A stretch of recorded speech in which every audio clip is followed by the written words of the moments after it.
Cross examination of a false prosecutrix. जो भी viewers false allegation के आरोपी हैं या एडवोकेट हैं, उनके लिए यह वीडियो बहुत अनिवार्य है, आवश्यक है। पूरा फॉल्स रेप एलिगेशन उस प्रोसिक्यूट्रिक्स के बयान पर टिका रहता है जिसने आरोप को झूठा लगाया था। झूठे आरोप से मेरा मतलब उस आरोप से है जो गुस्से में, बदले की भावना से, लाभ पाने के लिए तथ्यों को तोड़ मरोड़ कर और सत्य बात को बदल कर लगाया जाता है। जैसे पुलिस के अनुसार परफेक्ट क्राइम नहीं होता, वैसे एडवोकेसी में परफेक्ट फॉल्स विटनेस नहीं होता। वेल प्लान क्रॉस एग्जामिनेशन उसके झूठ को पकड़ ही लेता है। तो झूठे गवाह को क्रॉस करते समय कुछ बातों का ध्यान रखा जाना बहुत जरूरी है। पहली बात है, ऐसा सवाल ना पूछें जिसका उत्तर आपको पहले से ना आता हो। पूरे क्रॉस एग्जामिनेशन में ऐसा सवाल नहीं पूछा जाए जिसका उत्तर आपको ना पता हो। इस बात को आरोपी के सहयोग से तैयार किया जा सकता है। आरोपी अपने केस को संपूर्ण ज्ञान के साथ जानता है। जरूरत इस बात की है कि हर फैक्चुअल क्वेश्चन पर आरोपी से जानकारी ली जानी अनिवार्य है। जब तक आप उससे फैक्चुअल जानकारी पूरी नहीं लेंगे, आपका क्रॉस एग्जामिनेशन उस क्वालिटी का नहीं बन पाएगा जो उसको होना चाहिए। बहुत एडवोकेट केवल फाइल से क्रॉस एग्जामिनेशन तैयार करते हैं, लेकिन जो जानकारी आरोपी के पास है वह फाइल में कभी नहीं हो सकती। बल्कि पहला क्रॉस एग्जामिनेशन तो मेरी जानकारी में आरोपी के द्वारा ही तैयार करवाया जाना चाहिए। एडवोकेट उससे शुरू करके फिर उसको अपने अनुसार संवार लें। दूसरी बात, ऐसी बातें नोट करें जो फैक्ट्स में अवश्य आनी थी पर आई नहीं है।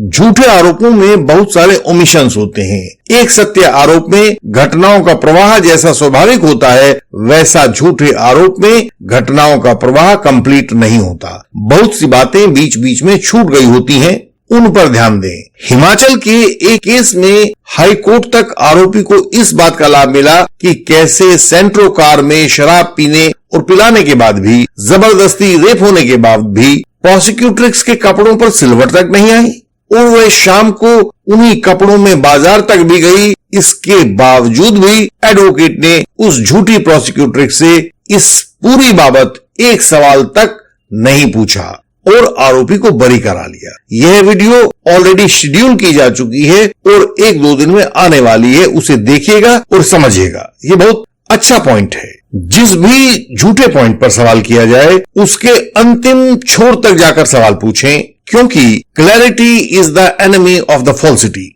किसी भी झूठे आरोप की सबसे बड़ी दुश्मन क्लैरिटी होती है। जितनी स्पष्टता उस बात में आएगी, झूठा आरोप उतना झीना होता चला जाएगा, क्षीण हो जाएगा। हमने अभी एक वीडियो प्रस्तुत की थी जिसमें सरकार के 2 ऑफिसर्स के फोन दिल्ली की एक समान लोकेशन पर दिखाई दे रहे थे। रेप का आरोप था। हमने स्पष्टता लानी शुरू की तो पता लगा कि पुरुष दिल्ली की बवाना रोड पर सारा दिन इधर से उधर यात्रा कर रहा था।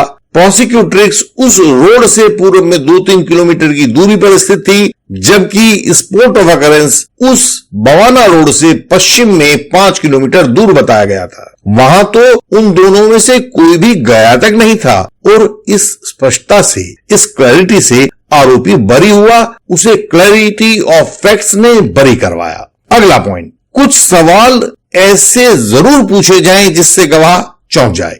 चौंकने से गवाह की एक रास्ता टूटती है, जो उसे पढ़ाया गया होता है उससे उसका ध्यान हटता है। जवाली वाले पोक्सो एक्ट केस में जब हमने आरोपी का और खुद उसका सीडीआर सामने रखा तो वह चौंक गई। प्रोसिक्यूट्रिक्स को नहीं सूझा कि उसे क्या करना है। उसे तो यह लगता था कि उसका फोन केवल उसका है, लेकिन सीडीआर डिटेल्स ने उसे चौंका दिया। क्योंकि वह बहुत पढ़ी लिखी नहीं थी तो इसलिए सीडीआर डिटेल्स उसके लिए एक चौंकाने वाली बात थी। वह आरोपी की पत्नी के ऊपर ध्यान केंद्रित कर बैठी, जिससे कि आरोपी के पक्ष में सच निकलकर सामने आता चला गया। गवाह की लय को तोड़ा जाना बहुत जरूरी है ताकि वह अपनी तोता रटंत को भूल जाए। अगला पॉइंट, घटनाओं को एक सीध में ना पूछें, गवाह की कंडीशनिंग को तोड़ दें। झूठे गवाह की सबसे बड़ी पहचान होती है कि वह घटनाओं को उनके कालक्रम में याद करता है। कालक्रम माने जो चीज पहले हुई उसको पहले याद करेगा और जो चीज बाद में हुई उसको बाद में याद करेगा। इसको क्रोनोलॉजिकल ऑर्डर कहते हैं। तो उस झूठे गवाह से कभी भी क्रोनोलॉजिकल ऑर्डर में क्रॉस ना करें। उसमें चीजें तारीखों के क्रम में रटी हुई होती हैं। जैसे ही आप तारीखों का क्रम तोड़ते हैं, उसे अपनी रटी रटाई बातों में बदलाव करना पड़ता है। उसका माइंड दो जगह काम करने लगता है। एक तो वह उन तारीखों के साथ अपना तालमेल बैठाने लगता है और दूसरा वह आपके सवालों के जवाब देने लगता है। उसका बैलेंस बिगड़ जाता है। वह गवाह दोबारा बैलेंस बनाने और तत्काल जवाब देने के बीच में झूलने लगता है। अगला पॉइंट है, गवाह को उत्तेजित करें। उत्तेजित गवाह आपको बहुत सारे क्लू देता है। कोर्ट में होने वाला क्रॉस एग्जामिनेशन एक युद्ध होता है, एक मानसिक युद्ध। ध्यान देने वाली बात है, आपका गवाह बाहर से कुछ भी नजर आ सकता है। वह प्रोसिक्यूट्रिक्स हो सकता है, वह डॉक्टर हो सकता है, वह एक्सपर्ट हो सकता है, लेकिन अंदर से वह साइकोलॉजी की एक किताब होता है। उस पर वे सभी लीगल और साइकोलॉजिकल प्रहार करें जो उसको चोट पहुंचाए। इंडियन एविडेंस एक्ट के चैप्टर 10 में इसकी परमिशन दी गई है। उस सीमा तक जो परमिटेड है, उस सीमा तक गवाह को खूब चोट मारे।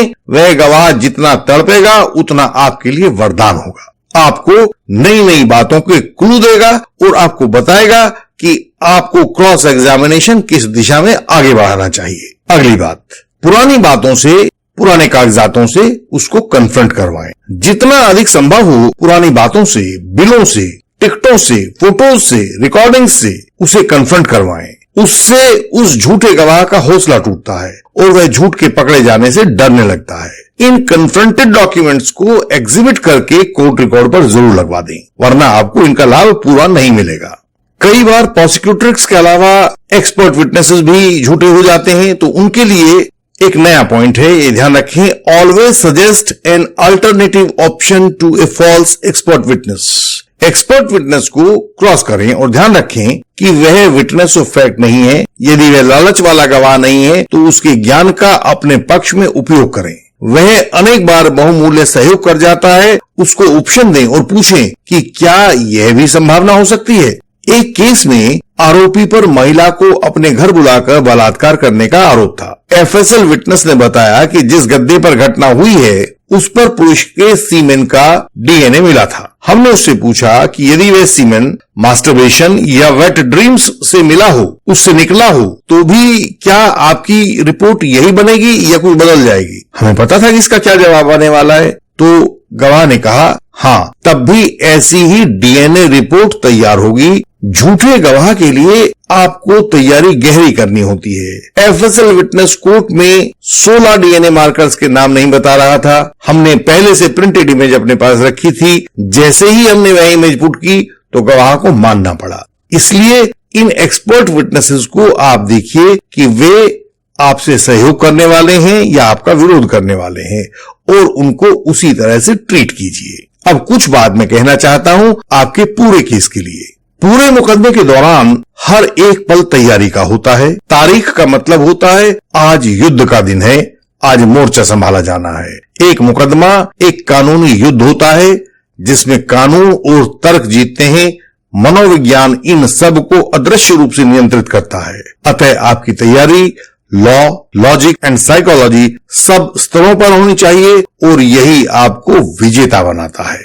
आप भी यदि कानून में मुश्किल महसूस कर रहे हैं तो हमसे संपर्क का तरीका सामने स्क्रीन पर दिया गया है। यह वीडियो के डिस्क्रिप्शन में भी दिया गया है, आप इसे नोट कर सकते हैं। यहां दिखाए गए व्हाट्सएप नंबर पर आप अपना मैसेज भेज सकते हैं। इस व्हाट्सएप नंबर के द्वारा आप व्हाट्सएप कॉल भी कर सकते हैं, अपना अपॉइंटमेंट भी ले सकते हैं। व्यक्तिगत रूप से मिलने से पहले अपॉइंटमेंट ले लेना हमेशा सुविधाजनक रहता है। इसके लिए आप अपना संदेश इस व्हाट्सएप नंबर पर किसी भी समय भेज सकते हैं। हमारे पास पूरे भारत से सहायता के कॉल्स व मैसेजेस आते हैं। हम उनकी सहायता करते हैं। हम आपकी सहायता के लिए भी प्रतिबद्ध हैं। आप बताएं आपको क्या सहायता चाहिए। हम सबको मिलकर इस फॉल्स एलिगेशन के राक्षस के साथ लड़ना होगा, इसे हराना होगा। इस चैनल को लाइक करें, शेयर करें, सब्सक्राइब करें, बेल आइकन को प्रेस करें ताकि नई वीडियो मिस ना हो पाए। अगली वीडियोस में आपसे फिर मिलेंगे। तब तक के लिए प्रणाम।